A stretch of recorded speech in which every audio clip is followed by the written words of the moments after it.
கர்த்தர் வானங்களில் தமது சிங்காசனத்தை ஸ்தாபித்திருக்கிறார். அவருடைய ராஜரிகம் சர்வத்தையும் ஆளுகிறது.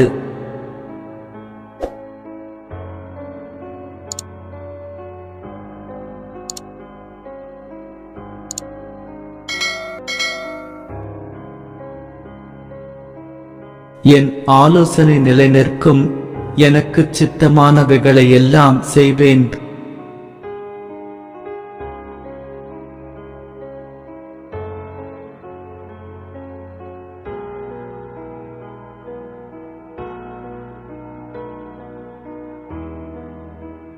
நான் உன்னை தாயின் வயிற்றில் உருவாக்க முன்னே உன்னை அறிந்தேன். நீ கர்ப்பத்திலிருந்து வெளிப்பட முன்னே நான் உன்னை பரிசுத்தம் பண்ணி உன்னை ஜாதிகளுக்கு தீர்க்கதரிசியாக கட்டளையிட்டேன்.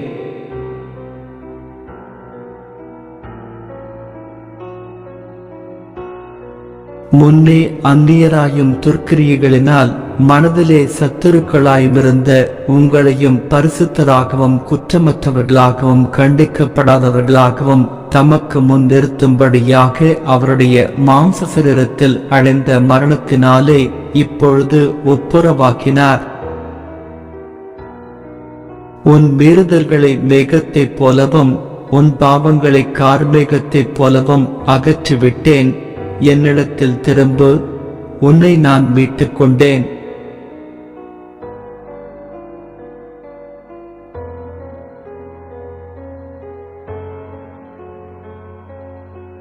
அவருக்கு சொந்தமானவர்கள் அவருடைய மகிமைக்கு புகழ்ச்சியாக மீட்கப்படுவார்கள் என்பதற்கு ஆவியானவர் நம்முடைய சுதந்திரத்தின் அச்சாரமாயிருக்கிறார்.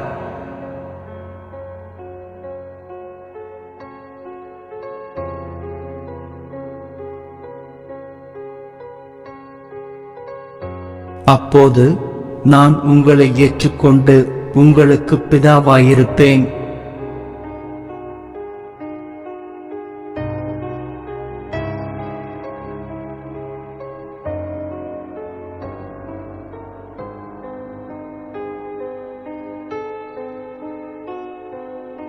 நான் உனக்கு போதித்து நீ நடக்க வேண்டிய வழியை உனக்கு காட்டுவேன்.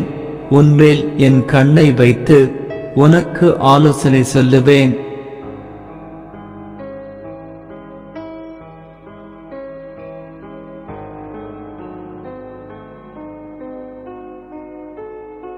உன் சுயபுத்தியின் மேல் சாயாமல் உன் முழு இருதயத்தோடும் கர்த்தரில் நம்பிக்கையாயிருந்து உன் வழிகளிலெல்லாம் அவரை நினைத்துக்கொள். அப்பொழுது அவர் உன் பாதைகளை செவ்வைப்படுத்துவார்.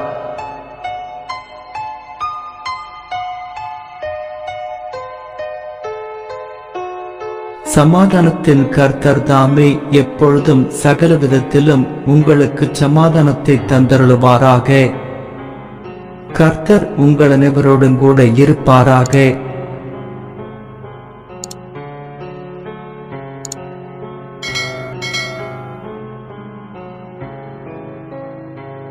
அவன் என்னை நோக்கி கூப்பிடுவான், நான் அவனுக்கு மறு உத்தரவு அருளிச் செய்வேன். ஆபத்தில் நானே அவனோடிருந்து அவனை தப்புவித்து அவனை கனப்படுத்துவேன்.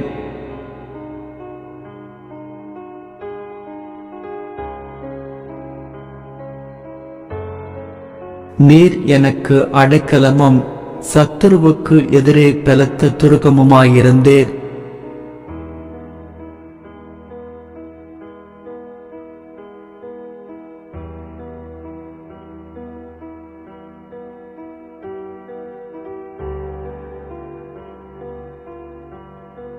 தேவனே, உமக்கு காத்திருக்கிறவர்களுக்கு நீர் செய்பவைகளை நீரே இல்லாமல் உலகத் தோற்றம் முதற்கொண்டு ஒருவரும் கேட்டதுமில்லை, செவியால் உணர்ந்ததுமில்லை, அவைகளை கண்டதுமில்லை.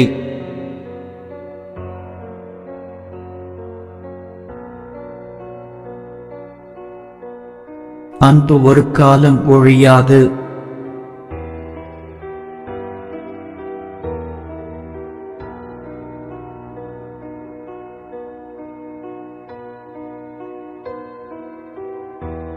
கர்த்தர் என் மேய்ப்பராயிருக்கிறார், நான் தாழ்ச்சியடையேன்.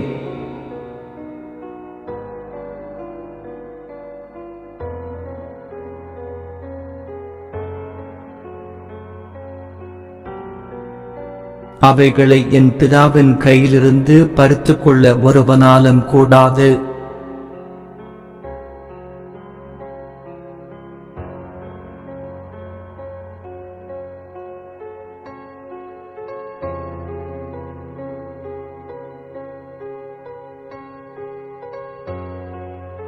இருதயம் நொறுங்குண்டவர்களை குணமாக்குகிறார், அவர்களுடைய காயங்களை கட்டுகிறார்.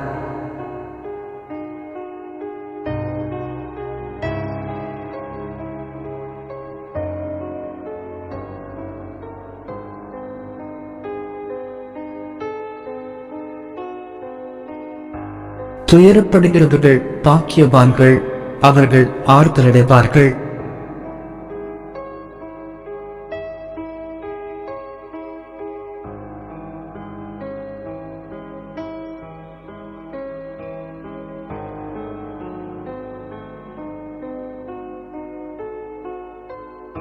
கர்த்தருடைய ஆவி எங்கேயோ அங்கே விடுதலையும் உண்டு.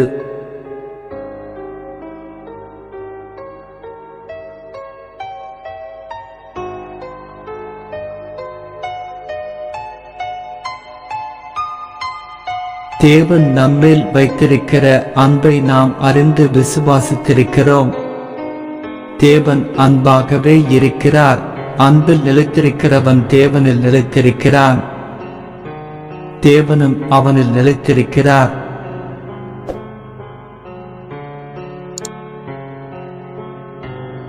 கர்த்தாவே, உம்மை தேடுகிறவர்களை நீர் கைவிடுகிறதில்லை. ஆதலால் உமது நாமத்தை அறிந்தவர்கள் உம்மை நம்பியிருப்பார்கள்.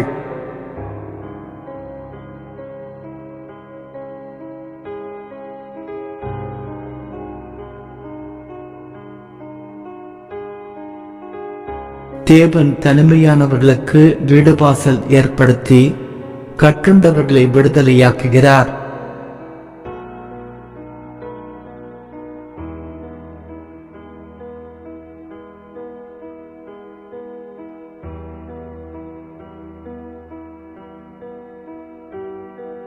நாம் எதையாகிலும் அவருடைய சித்தத்தின்படி கேட்டால் அவர் நமக்கு செவி கொடுக்கிறார் என்பதே அவரை பற்றி நாம் கொண்டிருக்கிற தைரியம்.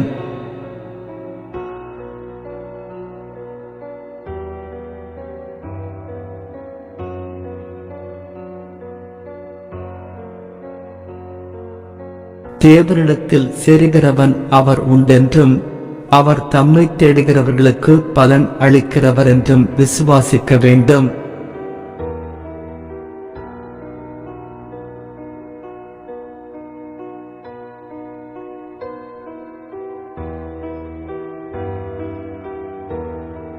சமாதானத்தின் தேவன் தாமே உங்களை முற்றிலும் பரிசுத்தமாக்குவாராக. உங்கள் ஆவி, ஆத்துமா, சரீரம் முழுவதும் நம்முடைய கர்த்தராகிய இயேசு கிறிஸ்து வரும்போது குற்றமற்றதாயிருக்கும்படி காக்கப்படுவதாக. பூமிக்குரிய கூடாரமாகிய நம்முடைய வீடு அழிந்து போனாலும் தேவனால் கட்டப்பட்ட கைவேலையில்லாத நித்திய வீடு பரலோகத்திலே நமக்கு உண்டென்று அறிந்திருக்கிறோம்.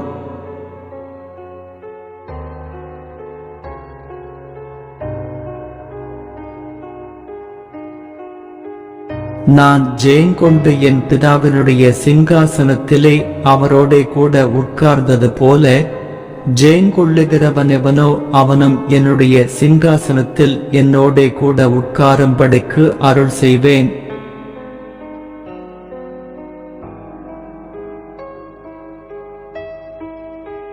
வாக்குத்தத்தமானது உங்களுக்கும் உங்கள் பிள்ளைகளுக்கும் நம்முடைய தேவனாகிய கர்த்தர் வரவழைக்கும் தூரத்தில் உள்ள யாவருக்கும் உண்டாயிருக்கிறது.